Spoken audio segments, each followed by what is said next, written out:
दोस्तों, आज की कहानी आपको सोचने पर मजबूर कर देगी। आपसे निवेदन है, 5 मिनट का समय निकालकर इस कहानी को जरूर सुन लेना। शायद आपकी सोच बदल जाए। नमस्कार दोस्तों, स्टोरी इंस्पायर यूट्यूब चैनल में आपका दिल से स्वागत है। बहुत समय पहले की बात है, किसी नगरी में एक युवक रहा करता था। वह युवक बहुत ही शर्मीला था। वह इतना शर्मीला था कि जब भी उसके सामने कोई नया व्यक्ति आ खड़ा होता तो वह उससे बात तक नहीं करता था। यहाँ तक कि जिन्हें वह जानता था, पहचानता था, उनसे भी बात करने में उसे बहुत शर्माया करता था। वह उनसे भी ठीक से बात नहीं कर पाता था और अपनी इस समस्या के कारण वह खुद ही बहुत परेशान रहता था, क्योंकि वह अपने जीवन में कुछ कर ही नहीं पा रहा था। धीरे धीरे समय बीतता गया और समय बीतने के साथ साथ उस युवक की शर्माने की आदत भी बढ़ती चली गई, जिसके कारण वह अत्यधिक निराश रहने लगा, परेशान रहने लगा, चिंतित रहने लगा। उसे यह समझ नहीं आ रहा था कि वह अपनी इस समस्या से किस तरह से छुटकारा पाए। उसके घर वाले भी अब उसकी इस समस्या को लेकर बहुत चिंतित रहने लगे थे। वे सोचते थे इसका क्या होगा, यह अपने जीवन में कुछ कर पाएगा भी या नहीं। जब भी वह कहीं पर काम के लिए जाता तो लोग उसके इस सीधेपन का फायदा उठाते, उसे परेशान करते। वह कुछ ज्यादा कह नहीं पाता था, जिसके कारण उसे कोई कुछ भी कह देता और वहां से चला जाता है। इन्हीं सब कारणों की वजह से उसका मन कहीं भी किसी भी काम में नहीं लगता। वह हर काम को कुछ ही दिनों में छोड़ दिया करता। उसके मन में बहुत कुछ चल रहा था। उसके मन में विचारों के तूफान उठ रहे थे। वह सबसे बहुत कुछ कहना चाहता था, लेकिन अपनी इस आदत के कारण वह किसी से कुछ नहीं कह पा रहा था। वह अंदर ही अंदर घुटता जा रहा था। सारे विचार, सारी बातें उसके मन में ही दबी पड़ी थी, लेकिन कभी भी वह किसी से भी अपने मन की बात नहीं बताता था। जब छोटा सा बच्चा था तब उसे लोग बहुत पसंद करते थे। उसकी इस आदत को भी लोग सराहते, लेकिन इसी आदत की वजह से जब वह बड़ा हो गया, युवा हो गया, तो इसी आदत के कारण उसे अपना जीवन जीने में भी अत्यधिक परेशानियां उठानी पड़ रही थीं, और वह युवक भी अपनी इस गलती के कारण बहुत परेशान रहता। अपनी इस एक आदत से छुटकारा पाना चाहता था। वह चाहता था कि वह लोगों से अपने मन की बात खुलकर कह पाए। जो कुछ करना चाहता है, जो कुछ कहना चाहता है, वह सबसे वह खुलकर कह सके, कर सके। लेकिन जब भी कोई दूसरा उसके सामने आता तो उसकी जुबान मानो खुलती ही नहीं। यहां तक कि वह अपने माता पिता के सामने भी ठीक से बात नहीं कर पाता था। केवल उसके कुछ मित्र थे जिनसे वह अपने मन की बात कर पाता था। जब भी वह किसी बात का जवाब देता तो लोग उसकी हंसी उड़ाते थे, उसका मजाक बनाते। लोग कहते हैं कि आज तो तेरे मुंह में भी जबान आ गई है। यह समस्या दिन बदन बढ़ती चली जा रही थी और इस समस्या के कारण अब उसके पिता भी अत्यधिक चिंतित रहने लगे थे। वह चाहते थे कि उनका बेटा भी दूसरों के सामने अपने मन की बात रख सके, लेकिन एक दिन जब अपने उस बेटे को दूसरों के सामने शर्मिंदा होता हुआ देख रहे थे, तभी उन्हें बहुत क्रोध आया और वह अपने बेटे को खरी खोटी सुनाने लगे। उन्होंने उसे इतना डांट दिया कि वह युवा लड़का अत्यधिक क्रोधित हो गया और वहां से बिना कुछ कहे वहां से चला गया। शाम हो चुकी थी और अब तक उनका बेटा घर नहीं लौटा था। माता और पिता दोनों बड़े ही चिंतित थे। वे अपने बेटे को वापस घर पर देखना चाहते थे, लेकिन युवा लड़का तो भागते भागते पहाड़ की चोटी पर जा पहुंचा था। वह वहां से नीचे की ओर झांक रहा था और ईश्वर से कह रहा था, हे भगवान, आपने मुझे ऐसा क्यों बनाया? लोग मेरा मजाक उड़ाते हैं, लोग मेरी हंसी उड़ाते हैं। जब मैं इस दुनिया में अपने मन की बात रख ही नहीं सकता, मैं किसी से कुछ कह ही नहीं सकता, तो फिर मैं इस जीवन को जीकर क्या करूंगा? जब भी मैं किसी से कुछ कहने की कोशिश करता हूं तो लोग मेरा मजाक बनाते हैं, मेरी हंसी उड़ाते हैं। यहां तक कि वह मुझसे कुछ भी कहकर चले जाते हैं और मैं उनका जवाब नहीं दे पाता। ऐसा जीवन जीकर मुझे क्या मिलेगा? इसीलिए मैं तेरे पास आ रहा हूं। इतना कहकर जैसे ही वह युवक कूदने की तैयारी कर रहा था कि तभी पीछे से आवाज सुनाई पड़ी, बेटा, जान देना तो बहुत आसान है, लेकिन इस जान को तुम वापस नहीं पा सकोगे।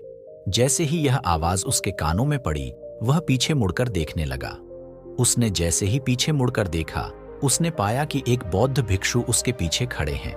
उन्हें देखकर वह डर सा गया और अपने कदम पीछे खींच ली और चुपचाप वहां पर खड़ा हो गया। अपनी आदत के कारण वह उनसे कुछ कह नहीं पा रहा था।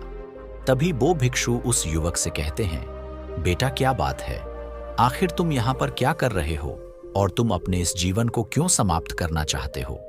यह अनमोल जीवन बहुत कम लोगों को नसीब होता है और तुम्हें यह जीवन व्यर्थ लगता है। इस पर वह युवक कहता है, नहीं नहीं, कुछ नहीं, मैं तो बस यहाँ पर खड़ा होकर देख रहा था। तभी बौद्ध भिक्षु उस युवक से कहते हैं, बेटा मैं जानता हूं कि तुम यहाँ पर क्या करने आए थे। तुम मुझसे कुछ नहीं छुपा सकते, लेकिन मैं चाहता हूं कि तुम अपनी समस्या मुझसे खुद बताओ, तभी मैं उसका समाधान तुम्हें बता पाऊंगा। यदि तुम चाहते हो कि कोई तुम्हारी मदद करे तो उसके लिए पहले तुम्हें ही आगे बढ़ना होगा। यदि तुम चाहते हो कि मैं तुम्हारी समस्या का समाधान करूं तो तुम्हें मुझे अपनी समस्या बतानी होगी, वरना मैं कुछ नहीं कर सकूंगा। उन बौद्ध भिक्षु की यह बात सुनकर वह युवक कहता है, नहीं नहीं, मैं ठीक हूं, मैं सच कह रहा हूं। उस युवक की यह बात सुनकर बौद्ध भिक्षु उस युवक से कहते हैं, ठीक है बेटा, यदि तुम नहीं चाहते कि मैं तुम्हारी मदद करूं तो कोई बात नहीं, मैं तुम्हारी बात पर विश्वास कर लेता हूं।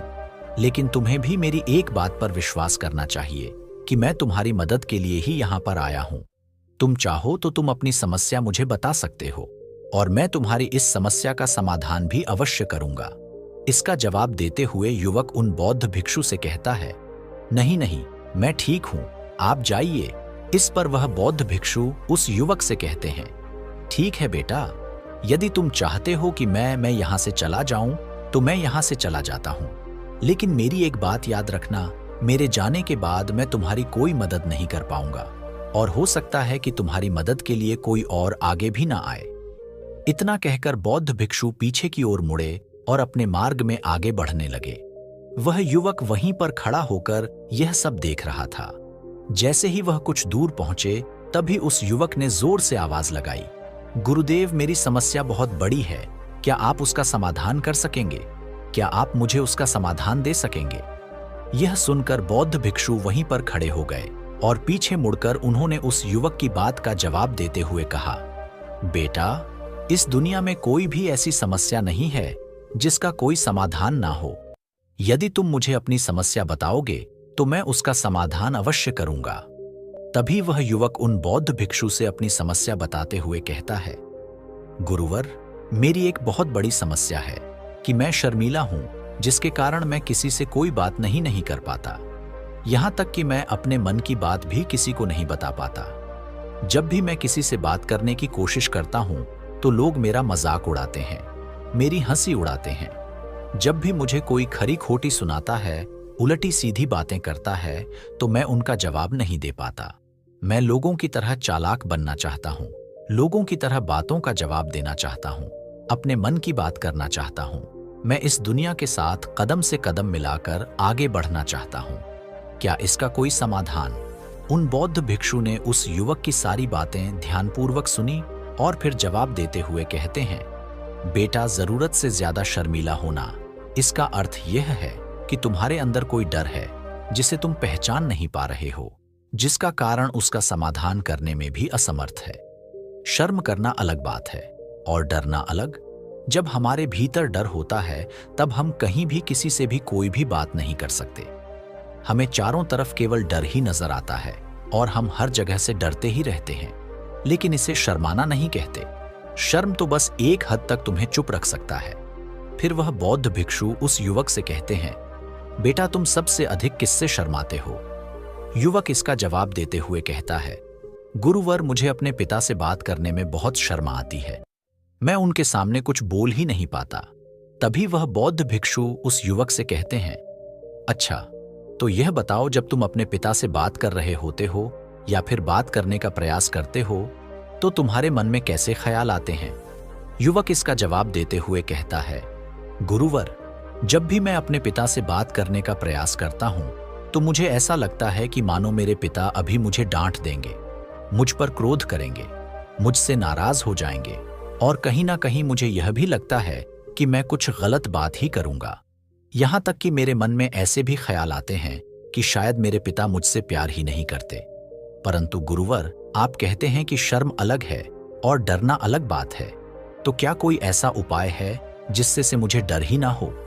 क्या कोई ऐसा रास्ता है जिससे मेरे अंदर का यह डर पूरी तरह से समाप्त हो जाए? कृपा करके मुझे इस समस्या का समाधान बताइए। मुझे अपने इस डर से बाहर निकलना है। मुझे लोगों की तरह अपने इस जीवन को खुलकर जीना है। उस युवक की यह सारी बातें सुनकर बौद्ध भिक्षु उस युवक से कहते हैं, जाओ और अपने पिता से कहो कि मुझे कुछ काम करना है और उसके लिए मुझे आपसे कुछ धन चाहिए। यदि तुम उनसे धन मांगने में कामयाब हो गए तो मैं तुम्हें तुम्हारी समस्या का समाधान अवश्य बताऊंगा। वह युवक काफी घबरा गया। उसने उन गुरुवर से कहा, हे गुरुवर, मुझे यह कार्य ना दीजिए। मैं उनसे कुछ नहीं कह पाता। उनके सामने तो मेरी बोलती तक बंद हो जाती है। मैं उनसे धन भला कैसे मांगूंगा? यह बात सुनकर बौद्ध भिक्षु उस युवक से कहते हैं, तब तो तुम्हारी समस्या का कोई भी समाधान नहीं है और ना ही तुम कभी भी अपने जीवन को खुलकर जी पाओगे। यह बात सुनकर युवक उन भिक्षुओं से कहता है, गुरु वर्ग ऐसा ना कहे, कृपा करके मुझे कोई और कार्य बताइए। कोई ऐसा कार्य जिससे मेरे अंदर का डर पूरी तरह से समाप्त हो जाए। कोई ऐसा समाधान बताइए। इसका जवाब देते हुए वह बौद्ध भिक्षु उस युवक से कहते हैं, बेटा, यदि तुम्हें अपने अंदर के डर को समाप्त करना है तो पहले तुम्हें मेरा यह कार्य करना होगा जो मैंने तुम्हें कहा है। वह युवक घबराकर काफी देर सोच विचार करने के बाद पुनः गुरुवर से कहता है, ठीक है, यदि आप चाहते हैं कि मैं इस कार्य को करूं तो मैं इसे करने का पूरा प्रयास करूंगा। इतना कहकर वह युवक अपने घर लौट जाता है। उसे देखकर उसके माता पिता बहुत खुश हो जाते हैं और वह युवक अपने पिता से डरते डरते कहता है, पिताजी, मुझे आपसे कुछ बात कहनी है। इस पर उसके पिता कहते हैं, बोलो क्या बात है? युवक आगे कहता है, पिताजी, मैं कुछ काम करना चाहता हूं और उसके लिए मुझे आपसे कुछ धन चाहिए। क्या आप मुझे कुछ धन दे सकते हैं? इतना सुनकर उस युवक के पिता ने उसकी ओर ध्यान से देखा। काफी देर देखने के बाद वह खुशी से झूम उठे और तुरंत ही उन्होंने कुछ धन अपने पुत्र के हाथों पर रख दिया और कहने लगे, बेटा, इतना धन काफी है कि तुम्हें और चाहिए? इसके जवाब में वह युवक अपने पिता से कहता है, नहीं नहीं पिताजी, इतना काफी है, मैं इतने से काम चला लूंगा। वह युवक को उस धन को लेकर तुरंत दौड़ा दौड़ा उन बौद्ध भिक्षु के पास लौटा और जो धन उसने अपने हाथों में ले रखा था उसे दिखाते हुए वह कहता है, गुरुवर, जैसा आपने कहा था, मैं धन लेकर आपके पास आ चुका हूं। मैंने अपने पिता से धन मांग लिया है। अब मुझे आप मेरी समस्या का समाधान बताओ। तभी बौद्ध भिक्षु उस युवक से कहते हैं, अरे इतनी जल्दी क्या है? अभी तो तुम्हें मेरे लिए एक और काम करना है। तभी मैं तुम्हें तुम्हारी समस्या का समाधान अवश्य बताऊंगा और यदि तुम मेरे लिए इस कार्य को पूरा नहीं कर सके तो मैं तुम्हें कभी भी तुम्हारी समस्या का समाधान नहीं बताने वाला। तभी वह युवक उन बौद्ध भिक्षुओं से कहता है, हे गुरुवर, अभी तो मैंने आपके लिए एक काम किया है, अभी आप मुझे एक और काम करने के लिए कह रहे हैं। तभी बौद्ध भिक्षु उस युवक से कहते हैं, हाँ, तुम्हें मेरे लिए एक और काम करना ही होगा। वह युवक एक बार फिर से काफी देर सोच विचार कर उन बौद्ध भिक्षु से कहता है, अच्छा ठीक है, बताइए अब मुझे क्या करना है? इसके जवाब में बौद्ध भिक्षु उस युवक से कहते हैं, जाओ और यह धन जो तुमने अपने पिता से मांग कर लाया है, इस धन को वापस अपने पिता को लौटा दो और साथ साथ यह भी कहना कि पिताजी, मैं अभी काम नहीं करना चाहता हूं, लेकिन जब समय आएगा तो मैं आपसे यह धन वापस ले लूंगा और उससे अपना काम पूरा करूंगा। यह बात सुनकर युवक एक बार फिर से ऊपर से नीचे तक पूरी तरह से कांप गया और कहने लगा, गुरुवर, आप मुझे कोई और काम सौंप दीजिए, मैं उसे जरूर करूंगा। लेकिन अब यदि मैं धन लेकर उनके पास वापस आ गया तो वह क्या सोचेंगे मेरे बारे में? मैं तो शर्मिंदा हो जाऊंगा उनके सामने। इसलिए गुरुवर, कृपया करके मुझे कोई और काम दे।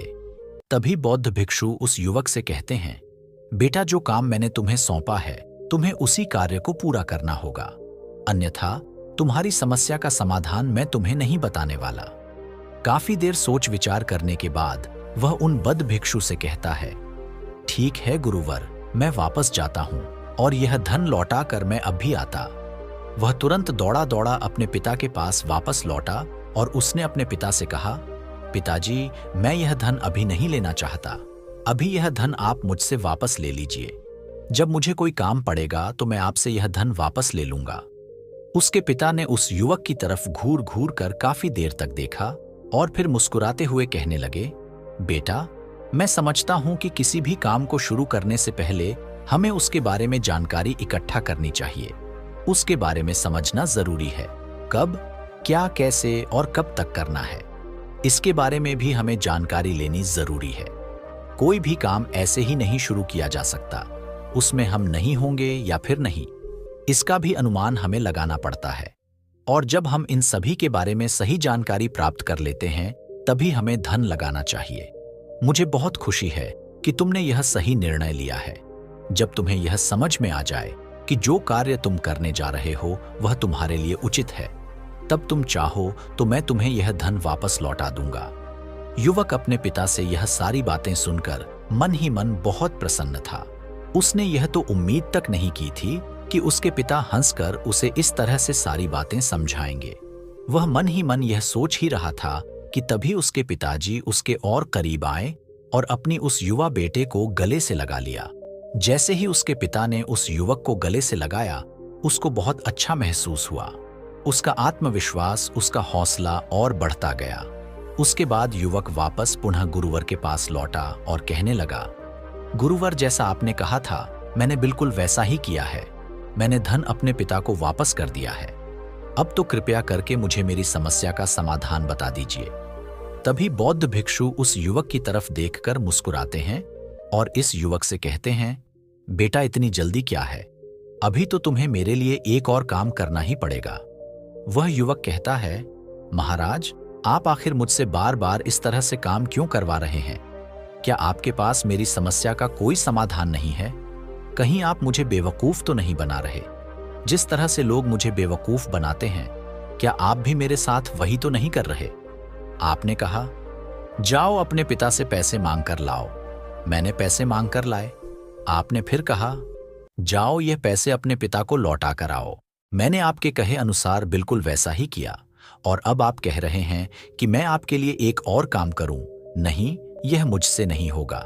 तभी बौद्ध भिक्षु उस युवक की तरफ देखकर मुस्कुराते हैं और कहते हैं, बेटा, बस यह आखिरी काम है और यह बहुत सरल भी है। तुम जैसे ही इस कार्य को पूरा करोगे, मैं तुम्हें वचन देता हूं कि मैं तुम्हारी समस्या का समाधान तुम्हें अवश्य बताऊंगा। इस पर वह युवक फिर से एक बार सोच विचार करता है और उन बौद्ध भिक्षु से कहता है, ठीक है, लेकिन यह आखिरी काम जो मैं आपके लिए करूंगा, बताइए मुझे क्या करना है? तभी बौद्ध भिक्षु एक मूर्ति निकालकर उस युवक के हाथ में थमा देते हैं। वह मूर्ति देखने में बहुत ही साधारण सी थी, लेकिन वह बौद्ध भिक्षु उस युवक से कहते हैं, बेटा, तुम्हें इसे बाजार में ले जाना है, इसे बेचना है और इसके बदले में तुम्हें 100 सोने के सिक्के लेकर आने हैं। जब तुम यह करने में सफल हो जाओगे, तभी मैं तुम्हें तुम्हारी समस्या का समाधान तुम्हें बता पाऊंगा।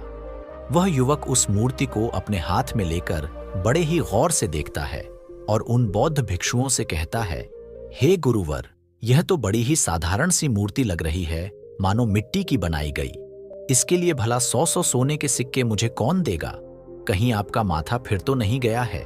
इसके 1 या 2 सोने के सिक्के मिल जाएं, वही बहुत है, लेकिन इसके लिए 100 सोने के सिक्के कोई नहीं देगा। तभी बौद्ध भिक्षु उस युवक से कहते हैं, बेटा, मैंने जो तुम्हें काम सौंपा है, यदि तुम उसे पूरा करोगे, तभी तुम्हें तुम्हारी समस्या का समाधान मिल पाएगा। अन्यथा तुम चाहो तो अपने घर लौट सकते हो, फिर से वही अपने पुराने जीवन में, जहां लोग तुम्हारा मजाक बनाते हैं, लोग तुम्हें डराते हैं, सताते। मैं तुम्हें यहां अपने डर को निकालने में तुम्हारी मदद कर रहा हूं। तुम मेरे यहां काम करके अपने डर को धीरे धीरे भगा पाओगे। मेरे इस काम को पूरा कर दो, तुम्हें सब समझ आ जाएगा। वह युवक उन बौद्ध भिक्षुओं की बात सुनकर मन ही मन यह विचार करता है कि मुझे तो मेरी समस्या का समाधान किसी भी हालत में चाहिए, जिस कारण वह उस मूर्ति को उठाकर बाजार की ओर चल पड़ता है। बाजार पहुंचकर वह एक जगह चुपचाप उस मूर्ति को लेकर खड़ा हो जाता है और इंतजार करने लगता है कि कोई आएगा और उसे उस मूर्ति के बारे में पूछेगा, और तब वह उस मूर्ति के लिए 100 सोने के सिक्के की मांग करेगा। देखते ही देखते काफी समय बीत गया, लेकिन अभी तक उसके पास कोई भी व्यक्ति नहीं आया था। उसने आसपास देखा तो लोग चिल्ला चिल्लाकर अपने सामानों को बेच रहे थे, जोर जोर से आवाज लगा रहे थे। उसने भी सोचा, यदि मुझे अपनी इस मूर्ति को बेचना है तो मुझे भी जोर जोर से आवाज लगानी होगी। उस युवक ने चिल्लाना शुरू किया, लेकिन वह इतनी जोर से नहीं चिल्ला रहा था। उसकी आवाज उसे खुद तक सुनाई नहीं पड़ रही थी। तो भला उसकी आवाज को दूसरे कैसे सुनते, जिस कारण उसे कोई भी व्यक्ति खरीदने के लिए तैयार नहीं था। धीरे धीरे शाम का समय हो चुका था और उस व्यक्ति को यह डर था कि कहीं वह बौद्ध भिक्षु वहां से कहीं चला ना जाए, अन्यथा उसे उसकी समस्या का समाधान कौन देगा। यह सोचकर उसने जोर जोर से आवाज लगानी शुरू की कि 100 सोने के सिक्के में यह मूर्ति ले लो।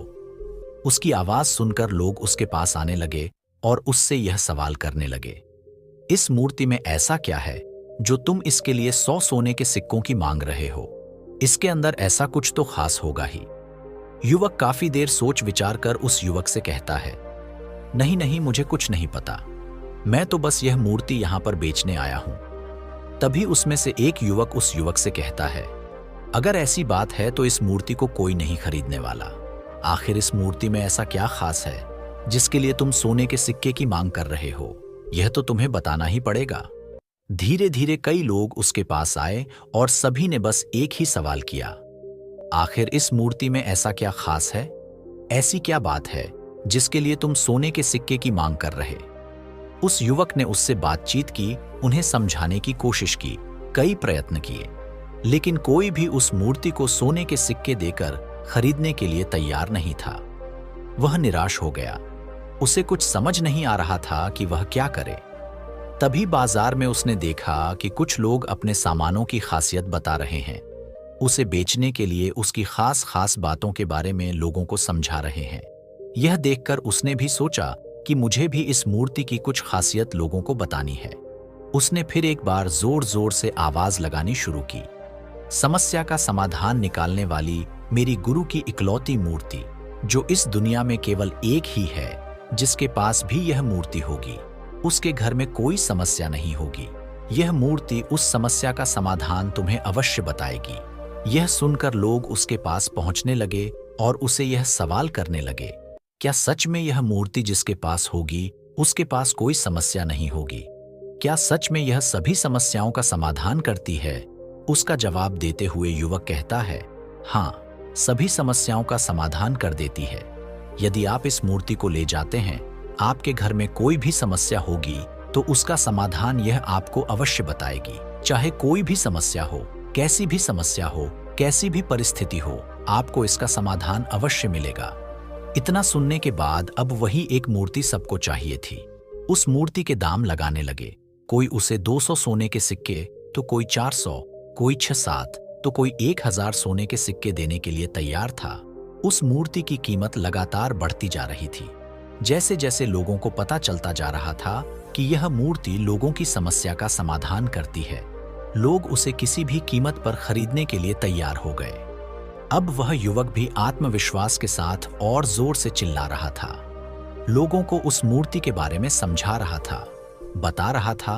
अब उसके मन में कोई डर नहीं था। वह लोगों को उस मूर्ति के बारे में पूरे आत्मविश्वास के साथ बिना घबराए उस मूर्ति की खासियत बताने में लगा हुआ था, जिसके कारण लोग उस पर भरोसा कर रहे थे और वह भरोसा लोगों की नजरों में नजर भी आ रहा था। जैसे जैसे अंधेरा होता गया, लेकिन लोगों की भीड़ कम होने का नाम ही नहीं ले रही थी। लोग उस मूर्ति को खरीदना चाहते थे। उस युवक ने जोर से आवाज लगाई कि मुझे क्षमा करें, यह मेरे गुरु की मूर्ति है और मैं इसे बेचना नहीं चाहता। इतना कहकर वह युवक उस मूर्ति को लेकर वापस खाली हाथ लौट आया और उन गुरुवर के पास पहुंचा और उन गुरुवार से कहने लगा, हे गुरुदेव, आपका बहुत बहुत धन्यवाद। इस मूर्ति ने मेरी समस्या का समाधान कर दिया। मुझे समझ में आ गया कि मेरी क्या समस्या थी। हालांकि मैं इसे बेचकर सोने के सिक्के तो आपके लिए नहीं ला पाया, लेकिन मुझे मेरी समस्या का समाधान अवश्य मिल गया। आपका बहुत बहुत धन्यवाद। इस बात को सुनकर बौद्ध भिक्षु उस युवक से कहते हैं, बेटा, मैंने तुम्हारी समस्या का समाधान नहीं किया है, तुमने तो खुद ही अपनी समस्या का समाधान किया। अपनी समस्या तुमने खुद ही सुलझा ली है। तुम्हारे मन में हजारों सवाल थे। मैं यह करूंगा तो लोग मेरे बारे में क्या सोचेंगे? यदि मैं अपना मुंह खोलूंगा तो लोग मेरे पर हंसेंगे। यदि मैंने मुंह खोला तो मैं कुछ गलत ही करूंगा। ऐसे कई सारे विचार तुम्हारे मन में थे। ऐसे कई सारे डर तुमने अपने मन में पाल रखे थे। लेकिन जब इस मूर्ति के बेचने के दौरान तुमने उन हजारों लोगों का सामना किया, उनके सामने खुलकर अपनी बात रखी, उनके सामने खुलकर वह कहा जो तुम्हें कहना था, तो तुम्हारे मन का डर खुद खुद समाप्त हो गया। जिसे तुम शर्माना कहते थे, वह अपने आप ही तुम्हारे भीतर से कहीं गायब हो गया। युवक अपने गुरु की यह बात सुनकर अपने गुरुवर से कहता है, गुरुवर, आप सही कहते हैं। आपने आज मेरे मन में वह विश्वास जगा दिया है जिसे मैं अब अपने जीवन में कुछ भी हासिल कर सकता हूँ। आपका बहुत बहुत धन्यवाद। डर को धीरे धीरे खत्म करने से ना ही आपको शर्म आएगी और ना ही डर लगेगा। और जब आपके भीतर का डर हमेशा के लिए समाप्त हो जाएगा, तो आप अपने जीवन में जो भी कुछ करना चाहते हैं, जो भी कुछ पाना चाहते हैं, उसका रास्ता आपके लिए पूरी तरह से साफ हो जाएगा और आप अपने नए मार्ग पर तेजी से आगे की ओर बढ़ने में सक्षम भी हो जाएंगे। इसलिए लोग क्या कहते हैं, क्या कहेंगे, यह सब छोड़ दीजिए और खुद पर विश्वास कीजिए, क्योंकि आप ही हैं जो अपने इस डर का सामना कर सकते हैं। दोस्तों, इस वीडियो को लाइक करें तथा अपने दोस्तों के साथ शेयर करें और हमें सब्सक्राइब करना ना भूलें।